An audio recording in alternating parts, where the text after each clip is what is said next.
وعلى سيد الأنبياء والمرسلين. قال الله تعالى في الكلام المجيد: بسم الله الرحمن الرحيم. أفلا يتدبرون القرآن أم على قلوب أقفالها. صدق الله العظيم. رب اشرح لي صدري ويسر لي أمري واحلل عقدة من لساني يفقهوا قولي. ان اللہ وملائکتہ یصلون علی النبی یا ایہا الذین آمنوا صلوا علیہ وسلموا تسلیما. مل کے پڑھیے: الصلاۃ والسلام علیک یا رسول اللہ وعلی آلک واصحابک یا سیدی یا حبیب اللہ. الصلاۃ والسلام علیک یا رحمۃ للعالمین وعلی آلک واصحابک یا سیدی یا خاتم النبیین.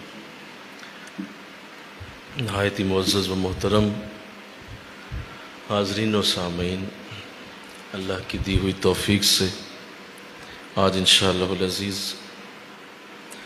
سورہ نمل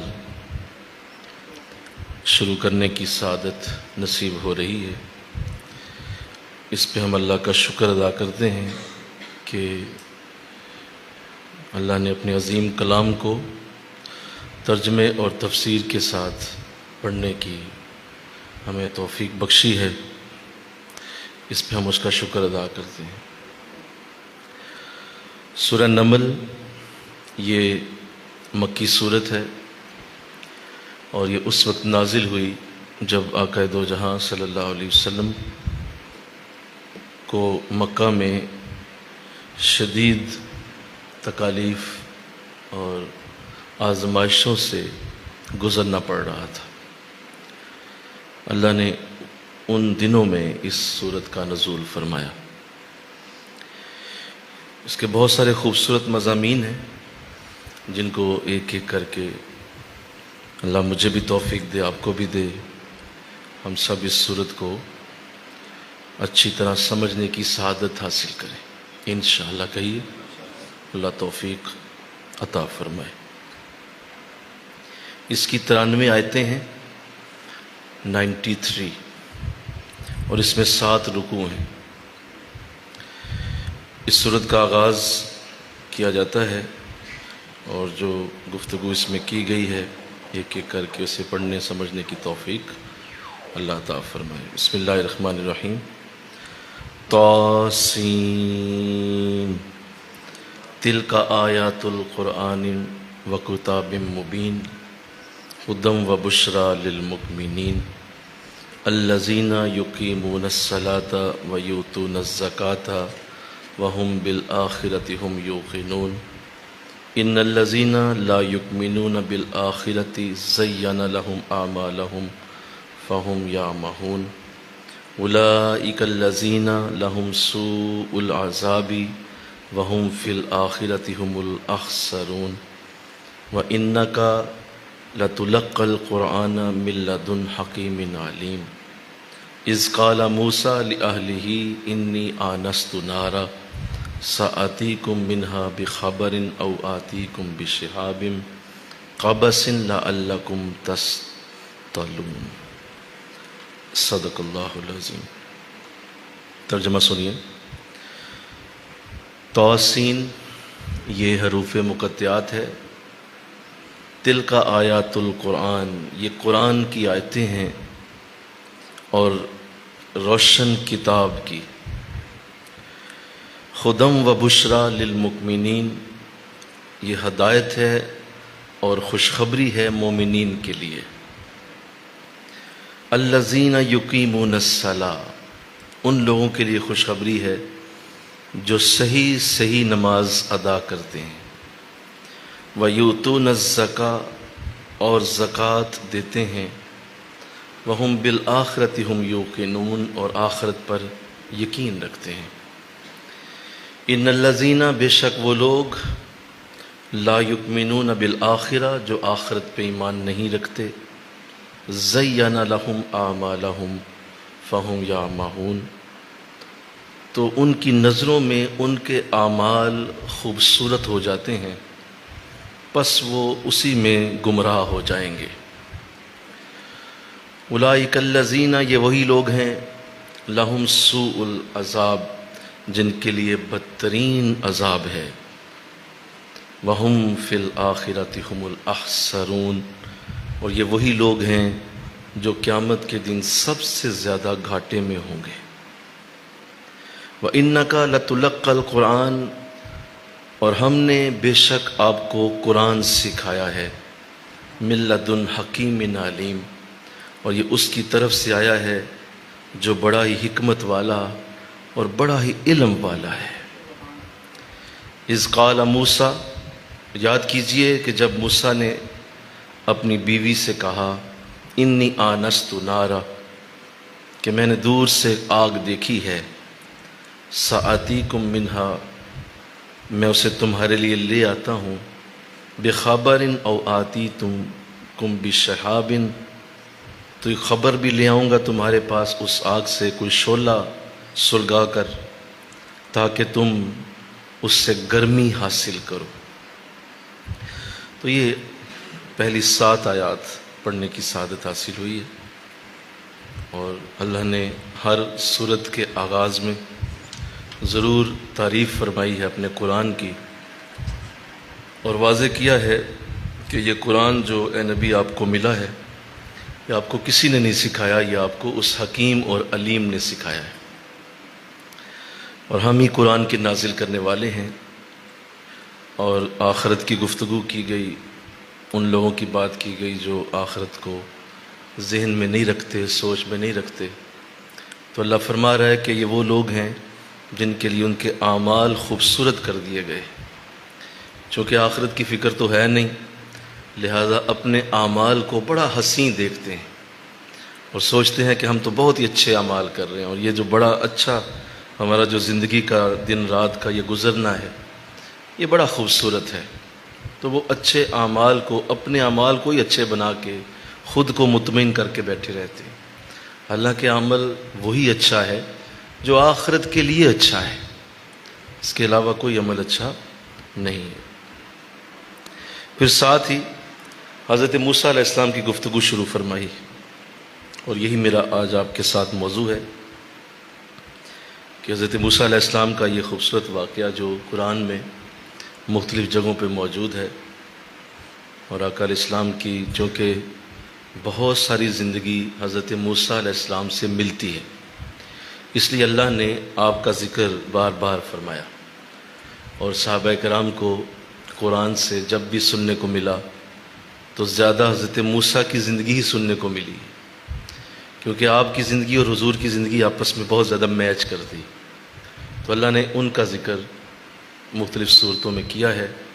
یہاں جو گفتگو کی جا رہی ہے اس میں آپ کا اپنی بیوی کے ساتھ ایک واقعہ ہے جس کو اللہ نے خاص طور پہ ذکر کیا کہ آپ اپنی اہلیہ کے ساتھ واپس مصر کی طرف جا رہے تھے، سردی کا موسم تھا، رات کا وقت تھا، اور اہلیہ جو ہیں وہ حمل سے تھیں، بچہ بچی کی پیدائش متوقع تھی، تو اچانک درد شروع ہوا، تکلیف شروع ہو گئی، اب سردی ہے، رات کا وقت بھی ہے، تو آپ نے ایک طرف بٹھا دیا۔ اسی عالم میں دور سے دھواں اٹھتا ہوا دیکھا، اور آگ کی جیسے روشنی سی بلند ہوتی پہاڑ سے دیکھی، تو اپنی اہلیہ سے فرمایا کہ تم یہاں ٹھہرو، میں وہاں جاتا ہوں، آگ جل رہی ہے، یہ ضرور کوئی آبادی ہوگی اور کوئی شخص یہاں مل جائے گا، کوئی خاتون مل جائے گی، اور مصر کا راستہ بھی ہمیں صحیح دریافت کرنے کا موقع ملے گا، اور ساتھ میں وہاں سے اگر ہو سکا تو تمہارے لیے آگ لے آؤں گا۔ تو یہ آپ کا ذکر خاص کرنا اور اس طرح کا انداز حضرت موسیٰ علیہ السلام کا اپنی زوجہ کے ساتھ کرنا، یہ بڑی خاص ایک علامت ہے جو قرآن نے بیان کی ہے۔ پوری زندگی میں سے اسی ایک چیز کو اٹھایا اور قرآن میں لکھ دیا کہ کیسے ایک نبی نے اپنی زوجہ کے لیے، اپنی اہلیہ کے لیے محنت فرمائی اور انہیں وہیں روکا، خود گئے۔ آگے واقعہ موجود ہے کہ وہاں پہنچے تو اللہ نے کرم فرمایا اور پہلی بار کسی انسان سے اللہ کا کلام ہوا، اور وہ حضرت موسیٰ علیہ السلام کی ذات کریمہ ہے۔ کلام خدا سے آپ کو مشرف کیا گیا، اور اللہ نے ارشاد فرمایا کہ اے موسیٰ، یہ میں ہی ہوں، جو تمہیں آگ نظر آ رہی ہے یہ اصل میں میری ہی ذات اس کے پیچھے۔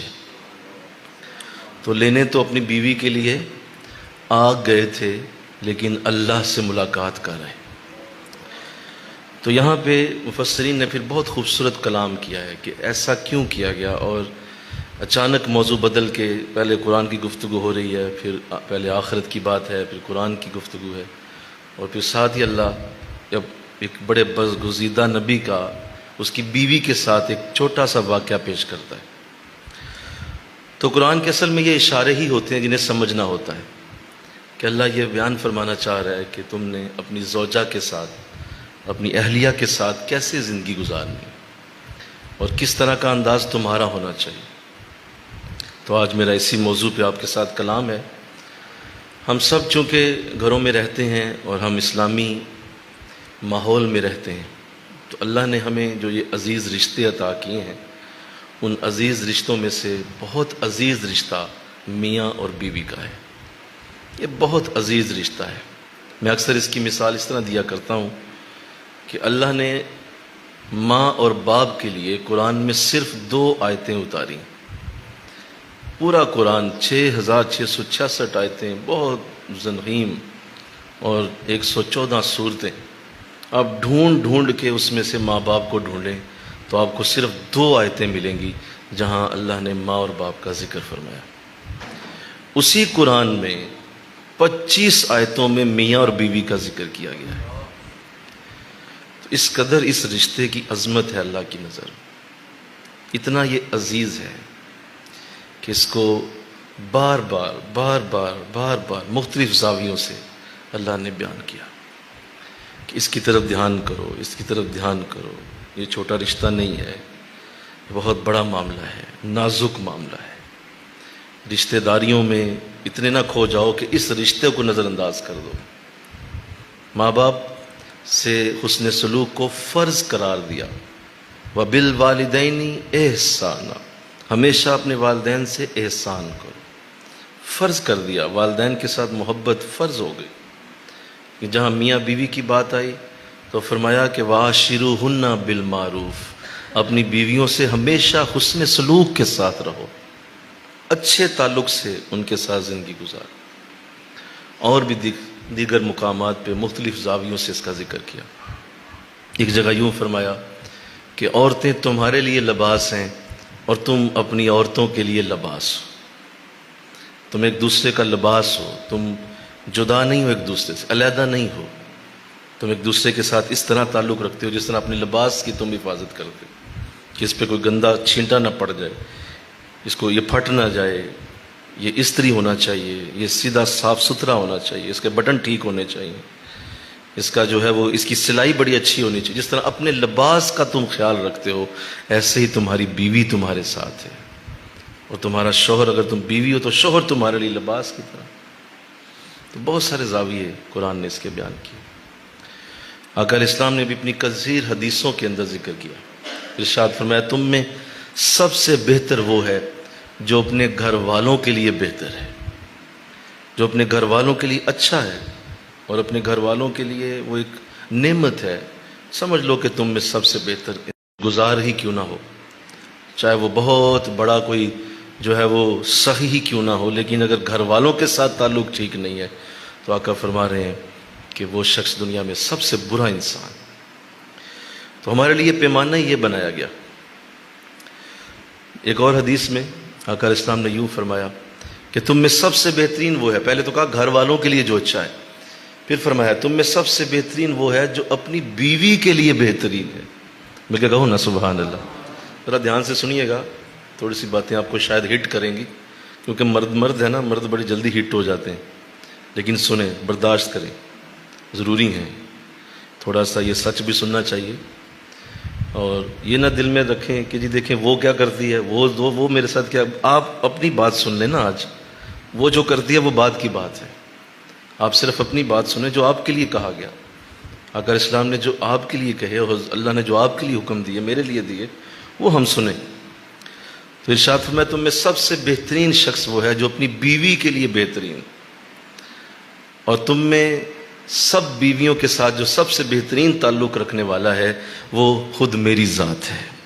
میں تم میں سب سے بہترین ہوں کیونکہ میں اپنی بیویوں سے تم سے سب سے زیادہ اچھا سلوک کرنے والا ہوں. تو حضور نے اپنی ذات کو سب سے بہترین کہا. کیوں؟ اس کی بنیاد بنائی کیونکہ میں اپنی بیوی سے زیادہ اچھا سلوک کرتا ہوں. تم میں سے کوئی ایسا نہیں ہے جو مجھ سے زیادہ اچھا سلوک اپنی بیوی سے کرتا ہوں. اللہ. تو لہذا بیویوں کے ساتھ جو حسن سلوک ہے اور ان کے ساتھ جو محبت ہے، پیار ہے، یہ ہمارے دین کا خاصہ ہے، یہ ہمارے دین کا جز ہے، یہ ہمارے دینداری کے اندر ہے. یہ دینداری ہے کہ آپ بیوی سے محبت کریں. یہ دینداری کا ایک اظہار ہے کہ آپ دیندار آدمی ہیں، کہ آپ اس کے ساتھ پیار کرتے ہیں اور آپ اس کے ساتھ شفقت کا رویہ اپناتے ہیں. تو آئیے وہ کون سے حقوق ہیں جو ایک بیوی کے ہیں اسی آیت کے ضمن میں کہ حضرت موسیٰ علیہ السلام نے جو خدمت کی اپنی بیوی کی تو اللہ نے اس کے عوض میں اپنی ذات عطا فرمائی.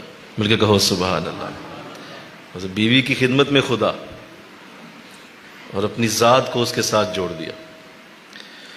تو کس قدر یہ خوبصورت رشتہ ہے اور اس کے کیا کیا حقوق ہیں.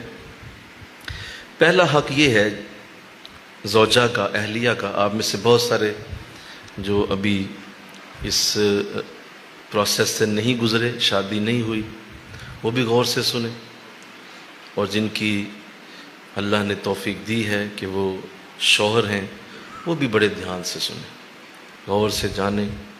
اور یہ ہماری زندگیوں کا وہ معاملہ ہے کہ اگر میں یوں کہوں کہ اس پہ بہت کم گفتگو ہوتی ہے.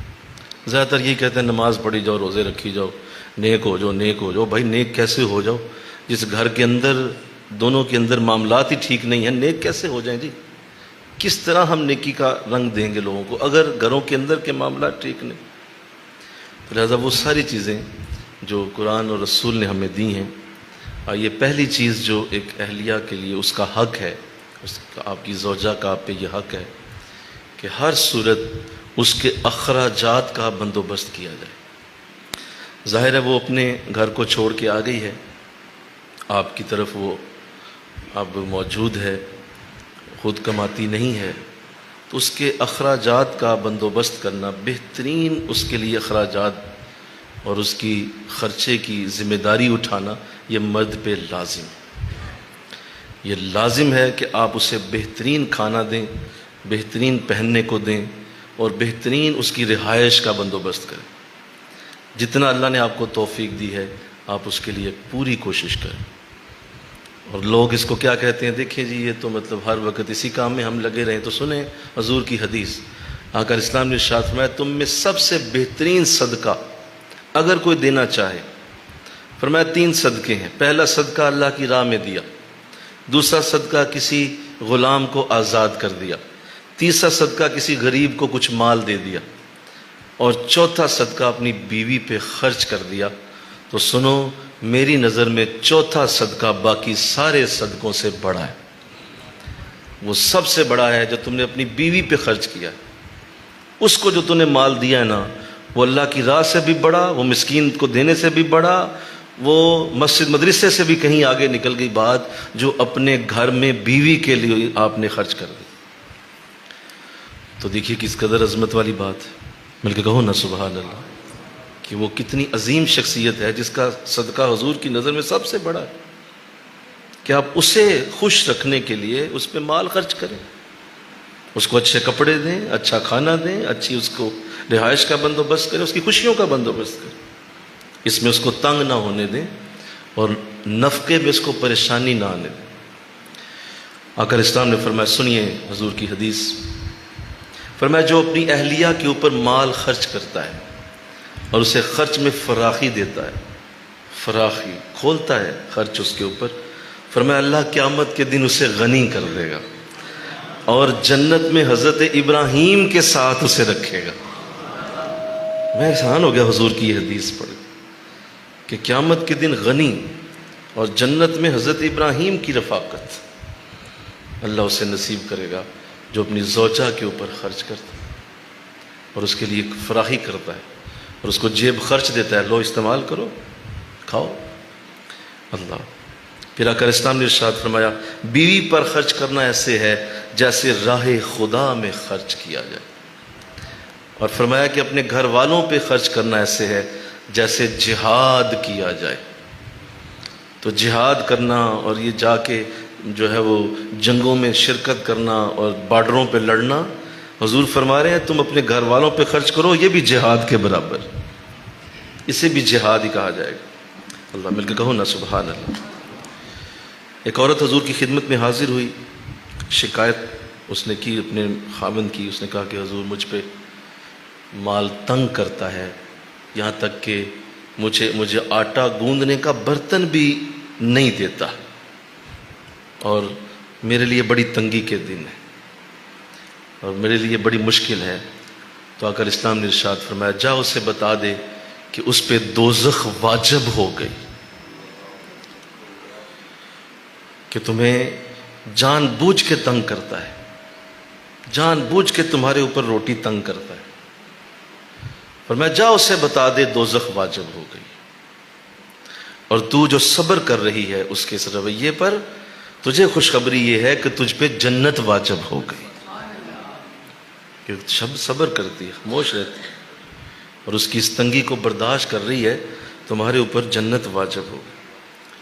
اللہ پھر آقا اسلام نے ارشاد فرمایا کہ یہ جو تم بعض اوقات اپنے گھر والوں کے ساتھ جو ظلم اور زیادتی لوگ کرتے ہیں اور ایسا انداز اختیار کرتے ہیں کہ گھر والوں کے اوپر تنگ کرتے ہیں مال کو، گھر والوں کے اوپر ان کا انداز ایسا نہیں ہوتا، تنگی ہوتی ہے، اور جان بوجھ کے ان کو ایسے انداز دے دیتے ہیں کہ وہ چاہتے ہوئے بھی اچھی زندگی نہیں گزار پاتے، باہر اللہ تللے مچے ہوئے ہیں، گھر والوں کے ساتھ ذلت کا معاملہ ہے، اور باہر جاتا ہے تو کڑھائیاں کھاتا ہے، چکن کڑھائیاں اڑتی ہیں، مٹن کڑھائیاں کھاتا ہے، اور گھر آتا ہے تو دال دیتا ہے، گھر آتا ہے تو ان کے اوپر تنگی کرتا ہے اور کہتا ہے پیسے بچاؤ پیسے بچاؤ، اور باہر جاتا ہے تو وہاں پہ عیاشیاں کوٹتا ہے۔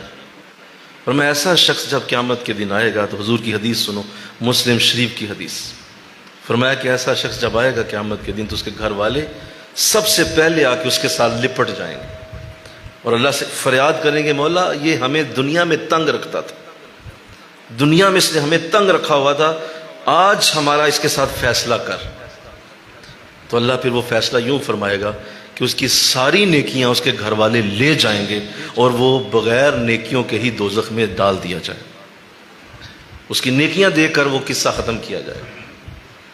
لہذا خدا را اس سے باز آؤ، انشاءاللہ کہو نظر، ایسا انداز نہ اختیار کرو، اور ایسے انداز اختیار کرنا کہ اپنے گھر والوں کے لیے اس طرح کے انداز ہیں اور گھر والوں کے لیے کوئی ایسی سوچ نہیں۔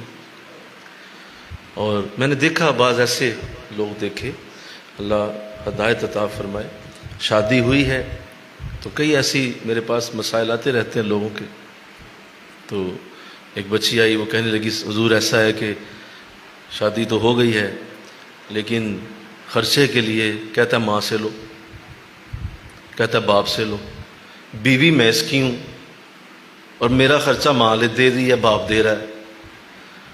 تو میں نے اسے عرض کیا، میں نے کہا اسے بلاؤ ذرا، اسے کہنا تھا کہ اگر تجھے اتنا ہی تم بچے ہو تو شادی کرانے کی ضرورت کیا تھی؟ مطلب ابھی بھی ماں اور باپ نہیں دینا ہے تو کیا کرتا ہے؟ مطلب شادی تیری ہوئی ہے، بیوی تیری ہے، اس کو کچھ ضرورت ہے، اس کی حاجتیں ہیں، اس کی تمنائیں ہیں، کہتی میں ہر وقت یہی ہے کہ جی ماں سے لیں آپ باپ سے لیں، تو وہ ذلت میری ہوتی ہے جس کی رب دا نا۔ تو ایسا ظلم کرتے ہو، ایسی زیادتی کرتے ہو، شادی کرنے کا بڑا شوق چڑھا ہوا ہے، خرچہ اٹھانے کی تمہارے اندر ہمت کوئی نہیں، اور چھوٹی سی بات آپ اس کے ساتھ آگے کر نہیں سکتے ماں باپ کے آگے، تو شادی کرنے کی ضرورت کیا تھی؟ تسلی سے بیٹھے رہتے، جب بڑے ہو جاتے تو شادی بھی کر لیتے آپ۔ تو اس طرح کے ظلم کیے گئے ہیں معاشرے کے اندر کہ حد مچی ہوئی۔ تو یہ پہلا حق ہے کہ آپ نے اسے نان و نفقے میں پریشان نہیں ہونے دینا، انشاءاللہ بولیے ذرا، یہ آپ پہ پہلا حق ہے، اور پورا دھیان کیجئے اس بات پہ۔ اور حضور اسلام نے 11 ازواج کے ساتھ شادی فرمائی، آپ نے کبھی کسی کو بھی اس معاملے میں تنگ نہیں ہونے دی۔ ہم سے ایک نہیں سنبھالی جاتی، حضور علیہ السلام کی 11 بیویاں تھیں. تو اللہ توفیق دے اس عظیم سعادت پہ. پھر میں نے دیکھا کہ جو لوگ اپنی بیویوں کے اوپر خرچ میں کھلا کرتے ہیں، ہم نے انہیں امیر ہوتے دیکھا دنوں کے اندر. جی میں سچ کہہ رہا ہوں، میں نے انہیں امارت میں جاتے دیکھا ہے کہ ان کے ہاتھ کھلے ہو گئے، ان کے دن کھول دیے گئے، ان کی زندگیوں میں اللہ نے امارتیں رکھ دیں جن کی زوجہ خوش ہو کے دعا دیتی ہے کہ مولا اس کا بھلا کر، یہ مجھے کبھی تنگی نہیں آنے دیتا. تو جو بیوی کی دعا ہے وہ تو حوروں کی دعاؤں سے بھی کہیں آگے. وہ محترم نے کبھی لی نہیں. پیر صاحب سے دعائیں کراتا پھرتا ہے. پیر صاحب آپ دعا کر دیں، حضرت صاحب آپ کریں دعا میرے لیے. حضور آپ میرے لیے دعا ہی نہیں کرتے، حضور آپ میرے لیے کچھ کرتے نہیں. تو بیوی کے لیے وہ تو تجھ سے دعا کراؤ جا کے. کبھی اس سے پوچھ کے دیکھو کہ آپ میرے لیے دعا کرتی ہیں. اتنی موٹی جو ہے نا، شاید تمہارے لیے وہ لفظ بولے کہ تیرے لیے کون دعا کرے جس طرح کا تو انسان ہے. تو پیر صاحب سے دعا کرانے سے کیا ہو جائے گا؟ تو کچھ خوف خدا کیا جائے، اس مخلوق کو تنگ نہ کرے. انشاءاللہ کہو ذرا. میں نے ایک بات کہیں کی تھی اور مجھے اس کا بڑا فائدہ ہو. یار یہ بچوں کو ذرا تنگ بٹھاؤ نا. یہ دیکھو پیچھے لوگ بیچارے کیا کرتے ہو.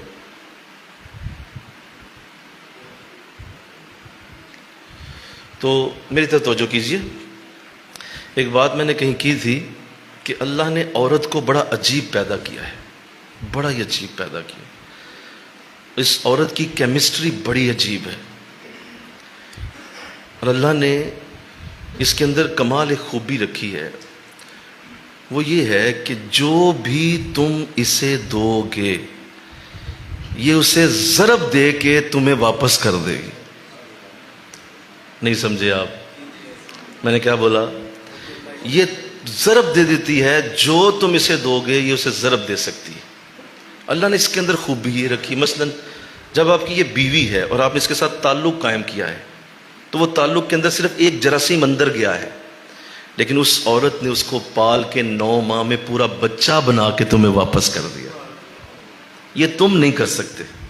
اللہ نے اس کے اندر خوبی رکھی ہے کہ وہ ایک چیز کو 1000 بار ضرب دے سکتی. تم نے اسے بازار سے لا کے دی دال، مسالے، سبزیاں، گھی، اور اس کو پکڑا دیا. اس نے اس کو ملا کے ضرب دے کے خوبصورت کھانا بنا کے تمہارے آگے رکھ دی. وہ تم نہیں کر سکتے تھے. تم نے چیزیں دی ہیں، یہ آگے ضرب دینا یہ اللہ نے اسے دیا ہوا ہے. اسی طرح اللہ نے اس کو یہ خوبی دی ہے کہ جو بھی اس کے اوپر تم لگاؤ گے یہ اسے ضرب دے کے تمہیں ہی واپس کر دے گی.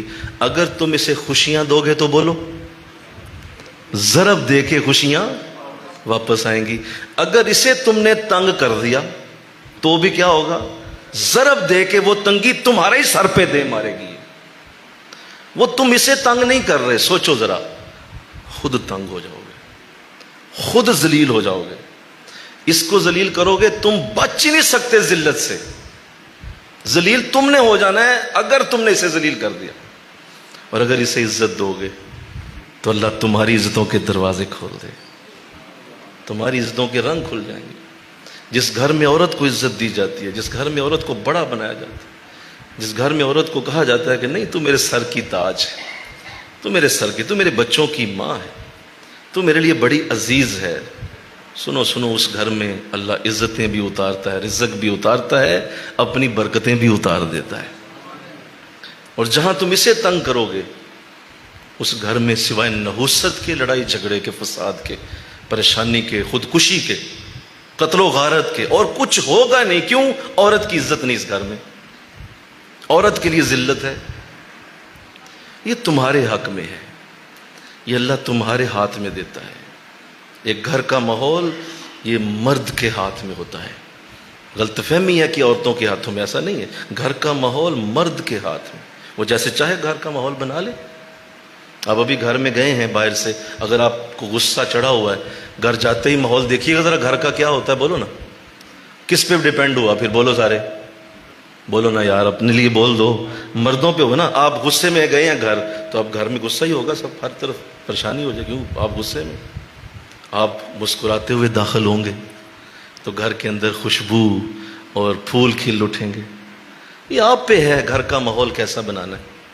عورت پہ نہیں. تو اس لیے یہ بہت بڑا معاملہ بنا کہ کسی صورت بھی ایسا نہ کیا جائے. جو آپ اسے دیں گے یہ اسے ضرب دے دے گی اور آپ کو واپس کر دے گی. آقا اسلام نے ارشاد فرمایا خرچ کی ابتدا اپنے گھر والوں سے کرو. کس سے کرو جی؟ خرچ کی ابتدا اپنے گھر والوں سے کرو. جب وہاں سے بچ جائے تو پھر کسی اور جگہ خرچ کرو. اپنے گھر والوں کے لیے خرچ پہلے کر لو، اچھی طرح انہیں ٹھیک ٹھاک بنا لو، پھر کہیں اور خرچ کر لو. پھر آقا اسلام نے ارشاد فرمایا ہر روز فرشتے فجر کے وقت اترتے ہیں، 2 فرشتے، اور ان کی دعا یہ ہوتی ہے اے اللہ خرچ کرنے والے کو زیادہ دے اور جو روکتا ہے اس کا مال ضائع کر دے.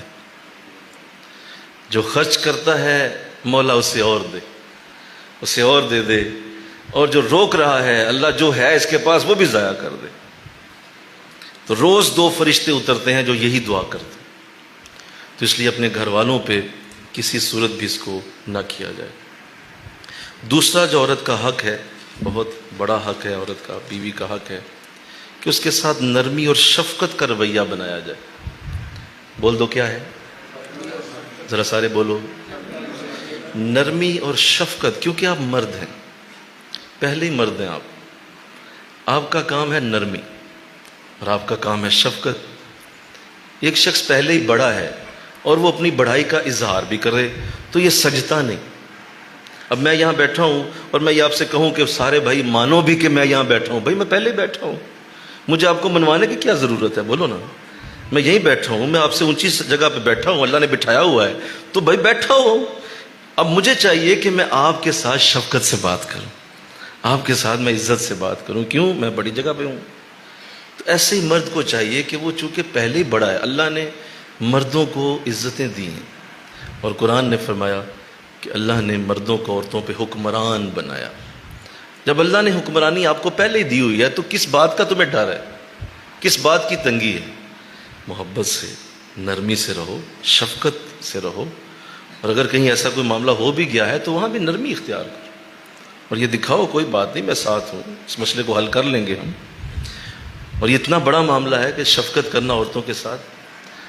حضرت امام مالک رحمۃ اللہ تعالی علیہ کے پاس ایک شخص آیا، اس نے آ کے اپنی بیوی کی شکایت کی کہ حضور میرے ساتھ اس کا رویہ ٹھیک نہیں، میرے ساتھ رویہ اچھا نہیں ہے اس کا. تو حضرت امام مالک نے بہت خوبصورت بات فرمائی. آپ نے فرمایا دیکھو اگر میں تمہارے آگے سفارش کروں کہ تم اس عورت سے اچھا سلوک کرو تو کیا سوچو گے؟ کہا حضور بہت بڑی سفارش ہے، آپ میرے استاد بھی ہیں، آپ بہت بڑے عالم دین ہیں، حضور کی حدیثوں کے محدث ہیں، میرے لیے کیا اس سے بڑی بات ہوگی کہ آپ مجھے سفارش کر رہے ہیں کہ اپنی بیوی سے اچھا سلوک کرو. فرمایا نہیں رکو ذرا، اگر فرض کر لو کہ تھوڑی دیر میں دروازہ کھلے اور آقا دو جہاں اس دروازے سے تشریف لائیں اور وہ تم سے کہیں کہ اپنی بیوی سے شفقت کا سلوک کرو، تو اس نے کہا حضور یہ تو میرے لیے اس سے بھی بڑی بات ہو جائے گی کہ میرا نبی آ کے مجھے کہہ رہا ہے کہ نبی اس بات کی مجھے ساتھ وضاحت سے کہہ رہا ہے کہ بیوی سے اچھا سلوک کرو، تو میں تو بڑا میرے لیے عزت کا معاملہ ہوگا. فرمایا آؤ. آپ نے قرآن کھولا، سورہ نساء کھولی، اس میں وہ آیت کھولی وَعَاشِرُوهُنَّ بِالْمَعْرُوفِ. فرمایا اللہ کہہ رہا ہے بیوی سے شفقت کا سلوک کرو. اللہ کہہ رہا ہے، اللہ کی سفارش آ گئی کہ بیوی سے شفقت کا سلوک. وہ رونے لگتا، اس کی آنکھوں سے آنسو بہے. اس نے کہا مجھے معافی دی جائے، اس سے بڑی سفارش اور کیا ہوگی کہ خدا اس عورت کی سفارش کر رہا ہے کہ اس کے ساتھ تم نے سختی نہیں کرنی. خدا خود کہہ رہا ہے کہ میں بندو اپنی سفارش کرتا ہوں اس عورت کے ساتھ جس کے ساتھ تم سختی کرنے لگے ہو، نہ کرو، نرمی اختیار کرو. رو پڑا، پاؤں پڑ گیا، کہا حضور ساری زندگی کے لیے توبہ کرتا ہوں اور اللہ سے وعدہ کرتا ہوں دوبارہ کبھی یہ شکایت کا موقع نہیں دو. تو ہمیں نرمی کا حکم ہے. بولو کس چیز کا حکم ہے؟ بولیے. وہ ہے ہی نہیں ہمارے اندر. ہم ہر وقت مردانگی دکھانا چاہتے ہیں، ہم دکھانا چاہتے ہیں میں گھر کا حکمران ہوں، ہم دکھانا چاہتے ہیں میں بڑا ہوں، ہم دکھانا چاہتے ہیں کہ میں ہی خرچہ چلاتا ہوں، میں ہی تمہیں پال رہا ہوں، میں ہی تمہارا سب کچھ ہوں. ہم دکھاتے ہیں، اس سے معاملہ خراب ہوتا ہے. تو نرمی اور شفقت انشاءاللہ کہہ دیجیے، اللہ توفیق دے دے. سنیے آقا اسلام نے ارشاد فرمایا کہ اگر کوئی اپنی بیوی کی سخت باتوں پہ صبر کرے گا، یہ حدیث بڑی ہی پیاری ہے، یہ بڑی ہی پیاری ہے، اسے سینے پہ لکھنا ہے انشاءاللہ، اسے سینے پہ لکھو۔ اگر کوئی اپنی بیوی کی سخت باتوں پہ صبر کرے گا، فرمایا جنت میں جہاں میرا محل ہوگا میرے ساتھ ہی اسی کا محل ہوگا۔ نہیں آپ کریں گے نہیں، بہرحال سبحان اللہ آپ نے کہہ دیا، آپ بہت ہی ظالم قوم ہے، ہم بڑی کبدی قوم ہے، ہمیں سمجھ کوئی نہیں آتی، سبحان اللہ کہنے میں بہت آگے ہم۔ جنت میں میرے محل کے ساتھ اس کا گھر ہوگا، اپنی بیوی کی باتوں پہ صبر کرے، چپ ہو جائے، خاموش ہو جائے، نرمی اختیار کرے، اور یہ سوچنا جی دیکھو میری مردانگی ہٹ ہو گئی، دیکھو میری مردانگی کو ہٹ کر دیا اس نے، میں اینٹ کا جواب پتھر، ہم خاندانی لوگ ہیں طلاق دے دیں گے تو دے دو، دیکھو پھر زندگی کہاں جاتی، دیکھو پھر کیا حال ہوتا ہے۔ حضور فرما رہے ہیں کہ اتنا بڑا میری طرف سے اجر لے لینا۔ ایک اور حدیث سنیے، ارشاد فرمایا جو اپنی بیوی کی باتوں پہ صبر کرتا ہے اللہ اس سے ایوب علیہ السلام جیسے صبر کا اس کو جزا اور اس کو ثواب عطا فرما دیتا ہے۔ ایوب علیہ السلام جانتے ہیں انہوں نے کیا کیا تھا؟ ان کی جسم پہ کیڑے پڑ گئے، پھوڑے نکل آئے، صبر کرتے رہے، کتنے 100 سال؟ 200 سال بیماری کو برداشت فرمایا، اتنا صبر کیا ہے حضرت ایوب علیہ السلام، فرمایا اس کے برابر میرے اس امتی کو ثواب ہو جائے گا کہ جو اپنی بیوی کی بات پہ چپ ہو جائے، خاموش ہو جائے، آگے سے گفتگو نہ کرے۔ یہاں پہ عجیب حال ہے، عجیب حال ہے، کیا میں بتاؤں۔ حضرت عمر رضی اللہ تعالیٰ عنہ، سنیے بڑی پیاری بات، حضرت عمر رضی اللہ تعالیٰ عنہ، آپ اپنی زوجہ سے کسی بات پہ بات ہو گئی، ظاہر ہے میاں بیوی ہوتے ہیں بات ہو ہی جاتی، اب آپ جیسی شخصیت جو کسی طور بھی کسی انداز سے بھی یہ نہیں کہا جا سکتا کہ آپ میں کوئی مسئلہ ہوگا، ظاہر ہے بات کر رہے تھے تو آپ کی زوجہ نے سیدھے کہہ دیا کہ مجھے یہ آپ کی بات پسند نہیں آئی، آپ یہ ٹھیک بات نہیں کر رہے، مجھے اس میں آپ کے ساتھ اختلاف ہے، آپ صحیح بات نہیں کر رہے۔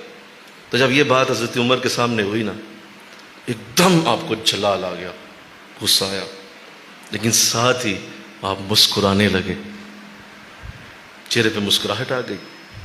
زوجہ نے پوچھا کہ حضرت یہ کیا بات ہوئی؟ ابھی میں نے دیکھا کہ میری بات پہ آپ بھڑک اٹھنے لگے تھے لیکن ساتھ ہی آپ مسکرا پڑے ہیں۔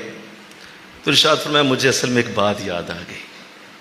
کہا کیا یاد آ گیا؟ کہا یاد یہ آ گیا کہ زمانہ جاہلیت تھا، جب میں نبی پہ ایمان نہیں لایا تھا، جب میں نے کلمہ رسول کا نہیں پڑھا تھا، تو تمہارے جیسی عورتیں میرے آگے بولتی تو کیسے بولتی، تمہاری مجال تھی میرے آگے بات کر جاتی، لیکن شکریہ ادا کرو جا کے محمد عربی کا، جس نے عمر جیسے شخص کو بھی نرمی پہ مجبور کر دیا۔ میں اس پہ مسکرا گیا ہوں کہ عمر یہ تو ہی ہے، یہ تو ہی ہے کہ تیرے آگے کوئی بول جائے، لیکن آج تو چپ کیسے ہو گیا؟ اس لیے کہ تجھے محمد عربی نے فرمایا ہے کہ بیوی سے نرمی کا رشتہ بنانا ہے، میں اس لیے خاموش ہوں۔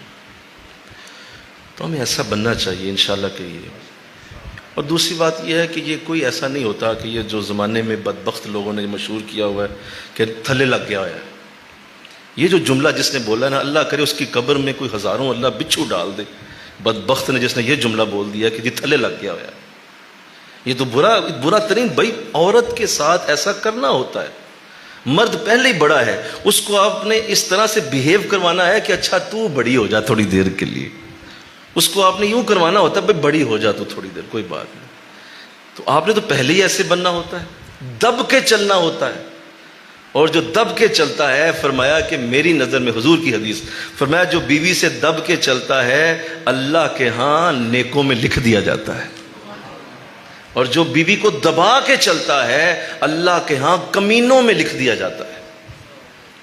اب بتاؤ، اب حضور کی حدیث سامنے رکھو، ان بدبختوں کا یہ جملہ بھی سامنے رکھو جو یہ بول کے لوگوں کو مجبور کرتے ہیں اپنی بیویوں کو دباؤ، اور کہتے ہیں دبا کے رکھو اس کو، حضور کا جملہ ان کے لیے سن لو اور ان کے لیے حضور کی حدیث بھی سامنے رکھ لو کہ حضور کیا کہہ رہے ہیں۔ نہیں بھائی، دب کے چلنا ہوتا ہے، تھوڑا سا انداز ایسا بنانا ہوتا ہے کہ نرمی اور شفقت کا رویہ ہوتا ہے، یہ کوئی ایسا مطلب، یہ تو حضور کا اپنا انداز بھی تو ایسے ہی تھا، آپ خود بھی تو اسی طرح تھے، ابھی حضرت عمر کی مثال سن لی آپ نے، اسی طرح تھا، ہر شخص جو آپ کو دنیا میں بڑا نظر آئے گا سمجھ لینا کہ اپنی بیوی سے دب کے چلتا ہوگا، اور وہ اس کے ساتھ نرمی کا رشتہ بنائے ہوئے ہے، تبھی اللہ نے اسے بڑا بنایا۔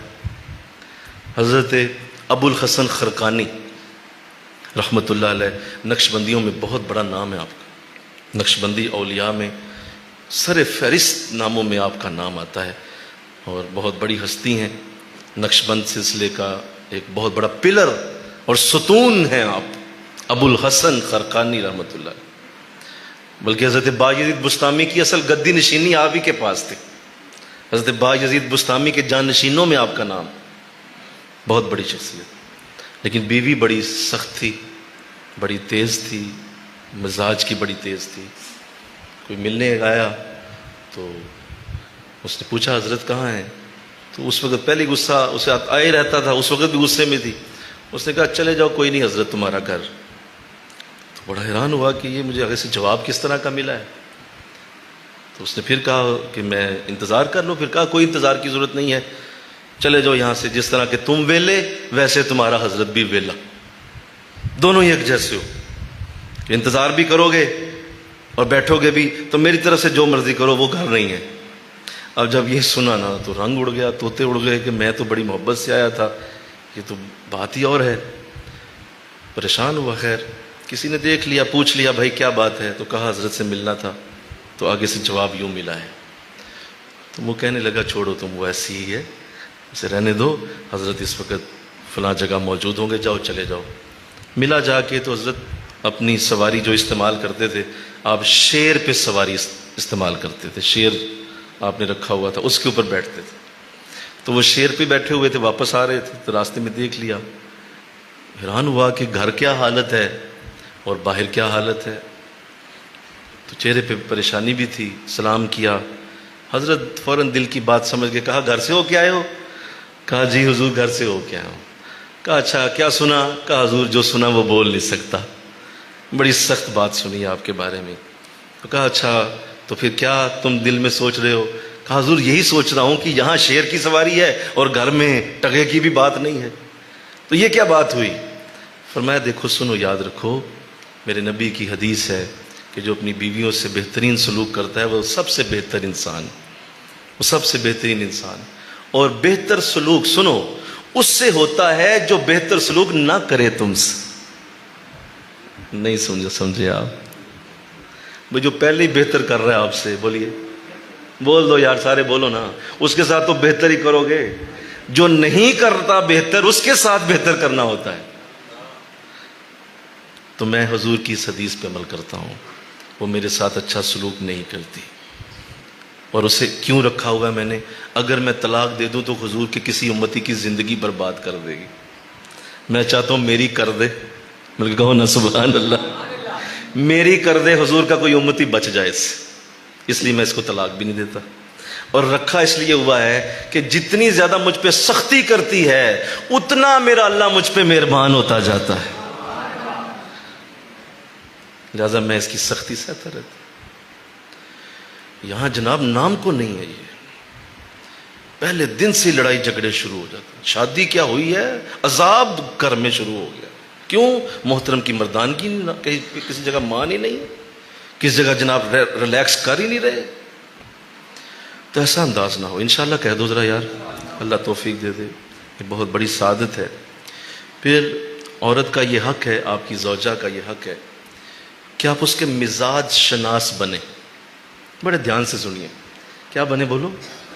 اس کی مزاج کو سمجھیں۔ اس وقت تھکی ہوئی ہے، اس وقت تنگ ہے، اس وقت بیمار ہے، اس وقت حمل کے دن ہیں، اس وقت اس کے حیض کے دن ہیں، اس وقت جو ہے وہ بچوں میں ابھی بیٹھی ہوئی تھی، بچے تنگ کر رہے تھے، میں بھی گھر آ گیا۔ اس کا مزاج جانے اس وقت اس کی حالت کیا ہے۔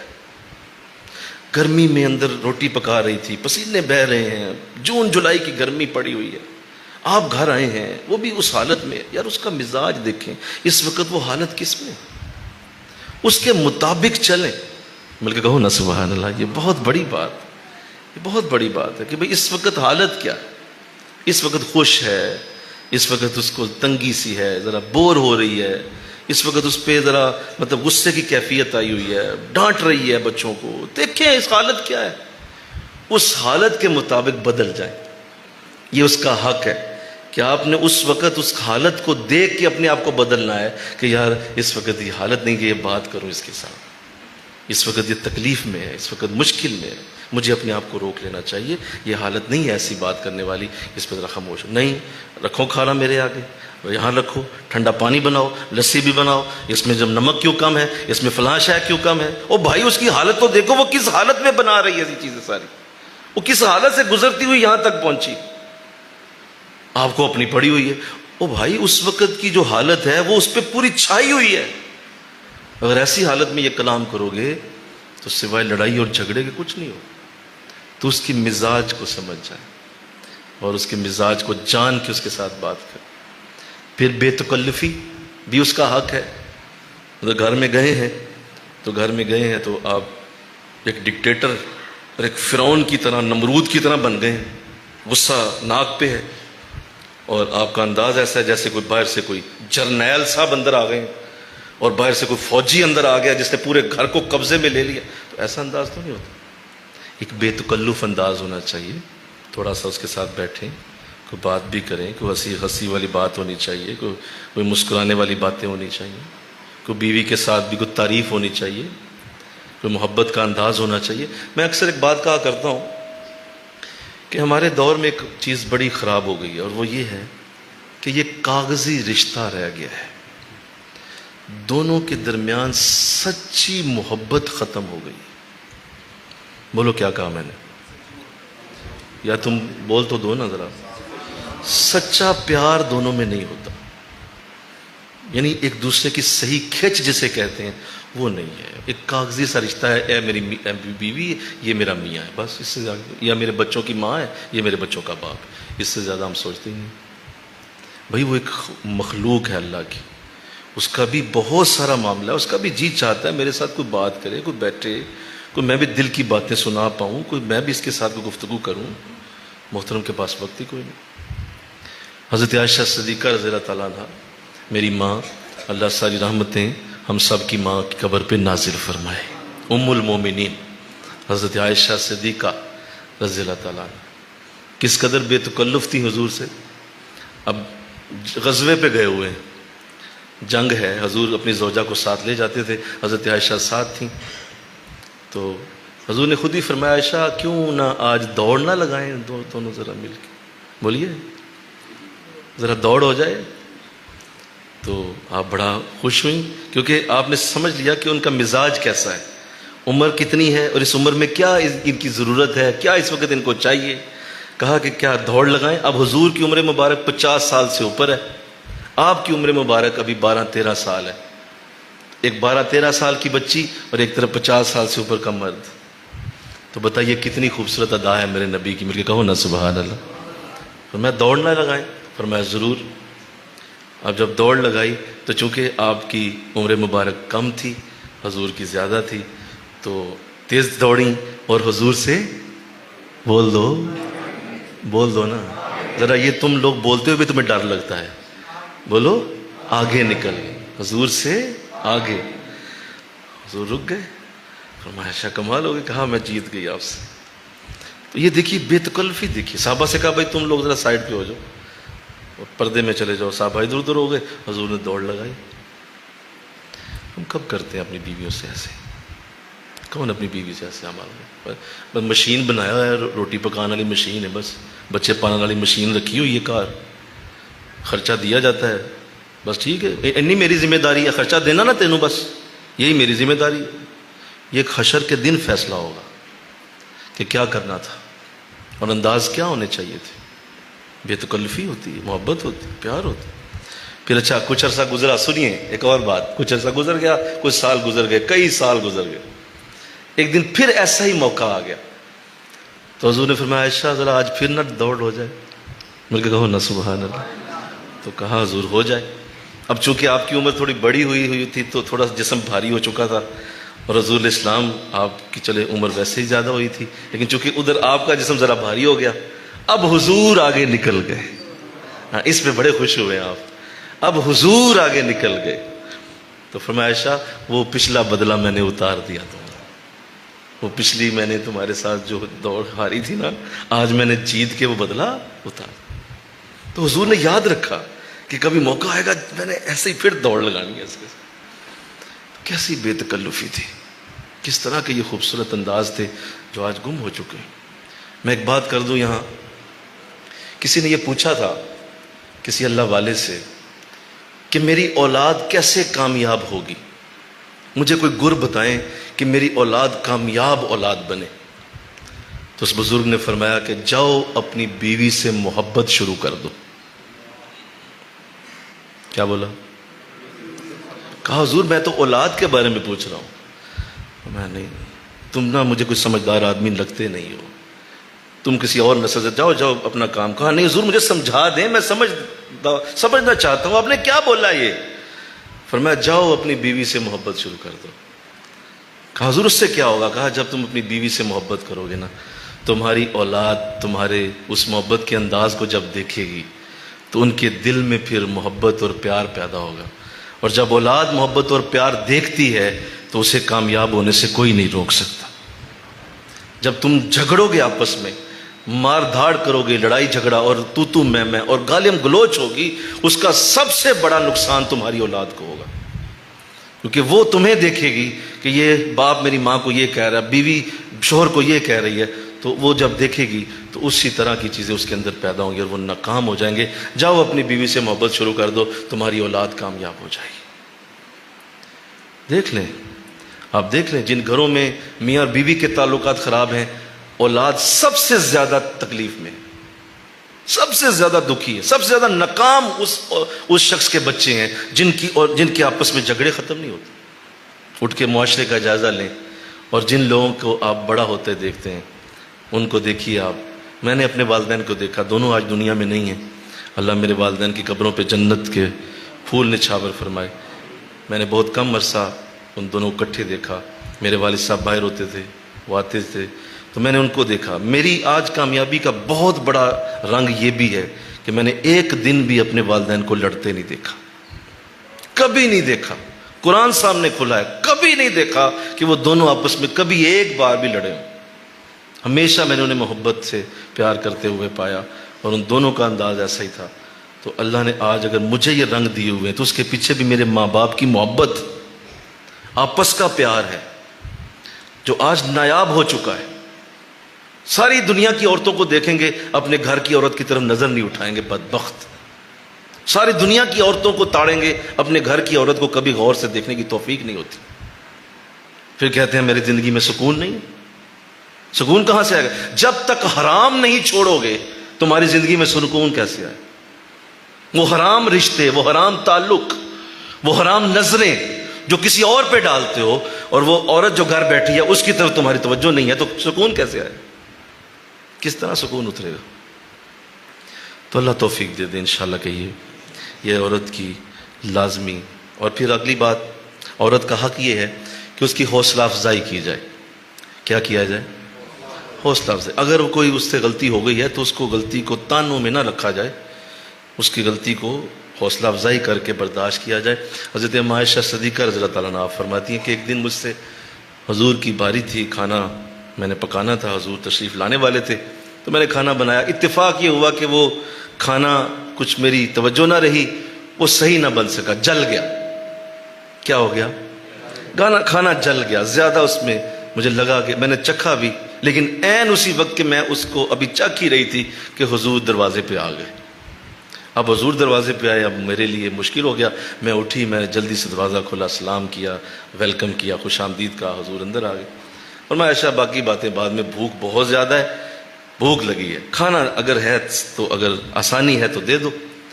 تو آپ فرماتی ہیں میرا دل جو ہے بیٹھ سا گیا کہ ابھی تو میں نے چکھا ہی ہے اور یہ تو کام بڑا خراب ہو گیا، لیکن چلو آپ جلدی سے وہ کھانا رکھ دیا۔ اب آپ فرماتی میں نے منہ پہ ہاتھ رکھا ہوا تھا کہ اب بھی حضور ڈانٹنا شروع کریں۔ فرمایا کہ آپ نے پہلا لقمہ لیا، دوسرا لیا، بلکہ کہو نا سبحان اللہ، تیسرا لیا، چوتھا لیا۔ جب پانچواں لیا نا تو میں حیران ہو گئی کہ یہ شاید میرے ذائقے میں کوئی مسئلہ ہے، حضور تو کھاتے جا رہے ہیں۔ جب چھٹا لیا نا تو حضور نے میری طرف دیکھا اور مسکرا کے عائشہ کمال کھانا بنایا آج تو نے۔ آج تو بہت ہی مزیدار ہے. تو آپ فرمانے لگی حضور میرا دل تو آپ نے رکھ ہی لیا ہے لیکن واقعی اچھا نہیں بنا, یہ جل گیا ہے. تو فرمایا وہ تمہارے لیے جلا ہے, میرے لیے تمہارا یہ کھانا بھی بڑا اچھا کھانا ہے. حوصلہ افزائی کی. کیا کیا بولو؟ حوصلہ افزائی کی, بجائے کہ اسی وقت لان تان شروع. تیری ماں نے پکانا سکھایا ہی نہیں, تینوں کسی کچھ دسے کک نہیں, فوراً تانے دینا شروع کر دیتے ہیں. کس ماں کی بیٹی ہے تو, کہاں سے تو پلی ہے, کس گھر سے آئی ہے. وہ ظالم آدمی پچھلوں کو پلنا شروع کر دیا تم نے. وہ بھائی اس سے اگر کوئی غلطی ہو گئی ہے تو اس کا مطلب یہ کیا ہے کہ اس کے پیچھے آپ پورے خاندان کو جا کے جو ہے شروع کر دیں کہ تو سکھائی نہیں گئی, تجھے کسی نے بٹھا کے تجھے کھانا پکانا نہیں سکھایا. ایسے ظالم لوگ ہو. کس نبی کے امتی ہو؟ کس نے تمہیں دین سکھایا؟ کہاں سے پڑھے ہو؟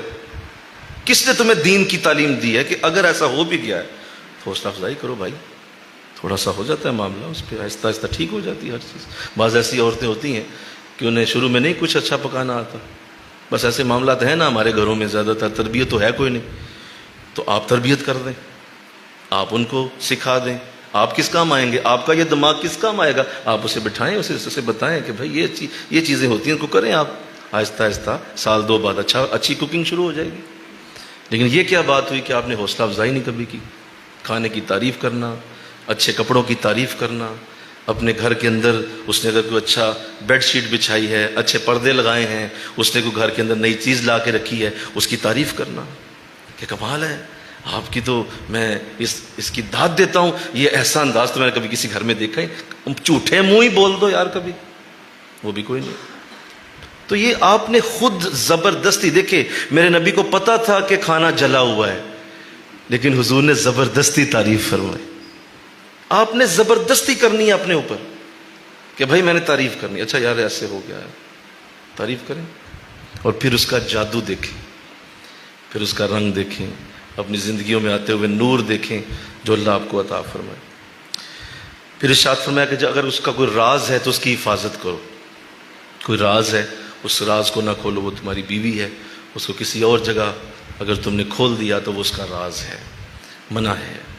یہ اس کا حق ہے کہ اس کا راز حفاظت میں رہے. کبھی بھی اس سے بدگمان نہ ہو, بدگمانی کا رشتہ نہ بنائے. اور بدگمان ہو جانا, کوئی کال آ گئی ہے اور وہ کوئی ان نون نمبر ہے, لو دسو تمہیں پتہ نہیں کون تمہیں کالیں کرتا ہے, ارے کہاں سے تمہیں کالیں آتی ہیں, کس جگہ سے بات کرتی. بدگمانی, فضول میں بدگمانی پالی ہوئی, اور اپنے اندر ہی رکھ کے بیٹھے ہوئے پتہ نہیں کس سے باتیں کرتی ہے, میرے پیچھے پتہ نہیں کون اس کے ساتھ بات کرتا ہے. تو اس طرح کی بدگمانیاں. جاتی ہے اپنے جو ہے وہ میکے جاتی ہے, وہاں میرے خلاف باتیں کرتی ہوگی, وہاں میرے خلاف پلان بناتی ہوگی. بھئی آپ خود ہی خدا بنے ہوئے ہیں, کیا آپ خدا ہیں؟ آپ کو دلوں کے حال پتہ چل جاتے ہیں. یہ کیوں آپ سوچ رہے ہیں کہ فلاں جگہ ایسا کرتی ہوگی, ایسا جانتی ہوگی؟ یہ جو بدگمانیاں ہیں اسے باز رہیں. آقا اسلام نے شاید بلکہ قرآن میں آتا ہے سورہ حجرات, بعض بدگمانیاں گناہ ہوتی ہیں. تم نے جو ہی وہ سوچا اللہ نے گناہ لکھا, حالانکہ کیا کچھ نہیں, دل میں سوچا تھا, اس کا گناہ لکھ دیا گیا. تو بدگمانی سے بچیں, انشاءاللہ کہیں نا, انشاءاللہ کہیں, بدگمانی نہ کریں, اچھا گمان رکھیں کہ اگر میں اچھا ہوں تو وہ بھی اچھی ہو. مجھے ابھی ہمارے ساتھی پوچھ رہے تھے, حضرت صاحب مجھے بڑا ڈر لگتا ہے, دعا کریں میری شادی کسی اچھی جگہ ہو اور وہ اچھے ہی لوگ ہوں. تو میں نے ان سے یہ عرض کیا, میں نے کہا بیٹا اس کے لیے ڈرنے کی کیا بات ہے, اپنے آپ کو آئینے میں دیکھ لو, جیسے تم ہو ویسا ہی وہ ہوگی. اس میں کوئی دوسری رائے نہیں ہے. قرآن کہتا ہے ہم نے نیکوں کے لیے نیک رکھی ہیں, مل کے کہو سبحان اللہ, اور بروں کے لیے بری رکھی. قرآن نے فیصلہ کر کے قلم خشک کر دیا ہے. تمہیں کیا ڈر لگا ہوا ہے کہ میرا کون زوج ہوگا, کہاں میرا رشتہ ہوگا؟ بھائی جیسے تم خود ہو تو ویسا ہی رشتہ ہوگا, کہ تمہارے لیے کوئی اللہ کوئی الگ سے حور پیدا کرے گا, کوئی وہ تمہاری جیسی ہوگی. تو جب وہ تمہارے جیسی ہی ہے تو پھر کس بات کی بدگمانی؟ اپنے اندر دیکھ لو, اگر تم پاک اور صاف ہو تو بولو وہ بھی پاک اور صاف ہو, اور اگر تم 10 نمبری ہو تو وہ 10 تو نہیں ہوگی, خیر پھر وہ 20 یا 25 ہی ہوگی, وہ تم سے کہیں آگے جائے گی. تو اس لیے بدگمانیاں چھوڑو. بدگمان رہنا پتہ نہیں کہاں کرتی, پتہ نہیں کیا ہوتا ہے, پتہ خود ہی سوچ کے تو اپنے اندر بنا کے تو بعد میں لڑائی کر کے تو طلاق دے دیتے. اور بھائی بدگمانی کیوں پالی ہوئی ہے آپ نے اندر؟ اعتماد رکھو، اس پہ پورا اعتماد کرو، وہ تمہاری زوجہ ہے، اللہ نے بہت بڑی فضل نوازی سے تمہیں نوازا۔ تو یہ وہ خوبصورت طریقے ہیں جو میرے نبی کی اور ہمارے دین کی وہ اعلیٰ باتیں ہیں جن پہ شاید بہت کم کلام کیا جاتا ہے اور بہت کم جس کے اوپر لوگ غور کرتے ہیں۔ اپنے بچوں کو یہ سکھاؤ، انشاءاللہ کہو ذرا، انہیں بٹھا کے یہ چیزیں بتاؤ، انہیں بٹھا کے بتاؤ، بیٹا یہ اللہ اور رسول کے حکم ہے، شادی تمہاری میں کر رہا ہوں، باپ ہوں تمہارا، تمہارے لیے سارے انتظام ہوں گے، لیکن یہ سن لو، یہ چیزیں تمہارے اندر ہونی چاہیے، اگر شادی کرانی ہے تو ان چیزوں کو ذہن میں رکھ کے شادی کرنا۔ اس کے لیے میں دوبارہ دہرا دیتا ہوں، ان چیزوں کو یاد رکھنا ضروری بھی ہے، آگے پھیلانا بھی ضروری ہے۔ سب سے پہلے میں نے عرض کیا کہ اس کے جتنے بھی اخراجات ہیں ان سب کی ذمہ داری آپ پہ ہے، یہ میں نے کہا تھا، جی بولو، یاد ہو گیا ہے انشاءاللہ کہو نا۔ پھر میں نے عرض کیا کہ ہر صورت اس کے ساتھ نرمی اور شفقت کا رویہ بنانا ہے، نرمی رکھیں، شفقت رکھیں، اپنے آپ کو ڈاؤن رکھیں، اور بار بار کہتا ہوں یہ جو لوگ اس طرح کا لفظ بولتے ہیں نیچے لگ گیا ہے، اس لفظ سے پرہیز کریں، اس لفظ کو کنڈیم کریں، جہاں بھی یہ بولتا ہے اسے کہتا ہے یہ ثواب ہے نیچے لگنا، یہ بہت بڑی بات ہے، یہ عزت والے لوگ کرتے ہیں ایسے، اور ہاں میں ہوں، اگر تم سمجھتے ہو تو ہوں میں، ایسے الفاظ بولیں تاکہ یہ ڈسکریج ہو یہ گندا لفظ سوسائٹی کے اندر جو بولا جاتا ہے، اور اس سے بیٹیوں کی اور ماؤں کی اور بیویوں کی جو بے عزتیاں ہو رہی ہیں مردوں کی اس لفظ کی وجہ سے کہ نیچے نہیں ہونا تم نے۔ بھئی کیوں نہیں ہونا؟ وجہ، جب اللہ کا رسول ہو سکتا ہے، اس کے بڑے بڑے اولیاء ہو سکتے ہیں، تو کیا چیز ہے؟ تجھے اللہ نے کیا لگا دیا ہے؟ ہونا نیچے۔ تو نرمی اور شفقت کا رویہ یہ لازم۔ پھر میں نے عرض کیا کہ بے تکلفی اور مزاج شناس بنیں، بے تکلف رہیں، مزاج شناسی کریں، حوصلہ افزائی کریں، اور سب سے بڑی بات سچی محبت کریں ایک دوسرے کے ساتھ، اور اپنی بیوی کے ساتھ جب بھی بیٹھیں تو کبھی بھی ایسا انداز نہ اختیار کریں کہ اولاد دیکھ کے کہے کاش ہم ان کی اولاد ہی نہ ہوتے، استغفر اللہ، کاش میں ان کے گھر نہ پیدا ہوا ہوتا، اتنے بدبخت دونوں، اتنے گالیاں، اتنے ایک دوسرے کو مار دھاڑ، اتنی ایک دوسرے کے ساتھ ذلت کا رویہ، اور بیٹا یہ سوچ رہا ہے کاش میں یہاں پیدا ہی نہ ہوا ہوتا۔ ایسا رویہ کبھی بھی نہ اختیار کریں، راز کی حفاظت کریں، بدگمانی سے دور رہیں، اور آپس میں کبھی بدگمان نہ، پورا اعتماد رکھیں، فون اس کے سامنے رکھ دیں کہ یہ لے، مجھے کوئی مسئلہ نہیں، یہ لے پکڑ لے، تیرے پاس ہے۔ یہ فونوں پہ جو لوگ لگاتے ہیں نا پاس ورڈ، یہ بھی سن لو، یہ بھی نظر آتا ہے کہ معاملہ خراب ہی ہے۔ یہ جو پاس ورڈ لگاتے ہو نا، تم نے کچھ رکھا ہے ایسا جو تم نے مسئلہ کیا ہوا ہے، لہذا اس سے بچو۔ اسے کہو بھائی یہ کھلا ہے فون، یہ لے پکڑ لے، مجھے آپ پہ اعتماد ہے، کوئی بدگمانی نہیں، لے لے جس سے مرضی کال کریں آپ، ایسی کون سی بات ہے؟ اور فونوں کو بند کر کے سمجھتے ہیں کہ ہم نے عورت کو بند کر لیا۔ کیا فون بند ہو سکتا ہے کسی کا؟ بعض ایسے بھی دیکھے، بیچاری بچی گئی ہے شادی کر کے، وہ بیچاری اپنی ظاہر ہے اچھے ماحول سے گئی تھی، ماں باپ نے فون بھی لے کے دیا، جاتے ہی فون چھین لیا۔ اتنے بدگمان ہیں، فون چھین لیا جاتے، کیوں؟ پتہ نہیں کس کو فون کرے گی، پتہ نہیں کس کے ساتھ کال ملائے گی، پتہ نہیں کس کے ساتھ اس کے ٹانکے جڑے ہوئے ہیں۔ تو پہلے دن آپ نے بدگمانی کی تو جڑ پہلے دن ڈال دی، اب یہاں لڑائی ہوگی اور جھگڑا ہی ہوگا اور کچھ نہیں ہونا۔ کیوں؟ آپ نے اعتماد تو کیا ہی نہیں اس پہ۔ آپ اعتماد کریں، آپ کے بھائی آپ کے سامنے پڑا، لیں آپ کریں، آپ کا اللہ خیر کرے گا، میرا رب میرے ساتھ ہے، بلکہ کہو نا سبحان اللہ، میرا رب ہے نا، میں اگر ٹھیک ہوں تو بھی ٹھیک ہی ہوگی۔ تو پھر دیکھیے کتنے بڑے کرم ہوتے ہیں۔ یہاں عجیب حال ہے، وہ بچی رو رہی ہے، حضرت صاحب اب نہ کوئی فون ہے، نہ کوئی میرے پاس کچھ ہے، اور جاتے فون چھین لیا۔ کیوں؟ اتنے بدگمان ہے کہ جی وہ تو پتہ نہیں کہاں جائے گی، پتہ نہیں کدھر فون ملائے گی۔ تو اللہ اس سے بچا کے رکھے، آمین کہو۔ اپنے اوپر اعتماد کرو، اپنے ماحول پہ اعتماد کرو، اپنے گھر پہ اعتماد کرو، جہاں پہ وہ آئی ہے اس گھر کے انوائرمنٹ پہ اعتماد کرو، یہ بری نہیں ہوگی۔ تو اللہ توفیق دے دے۔ آپ نے دہرا لیا میرے ساتھ، اس کو آگے بتائیں گے انشاءاللہ۔ اللہ مجھے آپ کو توفیق عطا فرمائے۔ وما علینا الا البلاغ۔ سنتے ہیں اللہ۔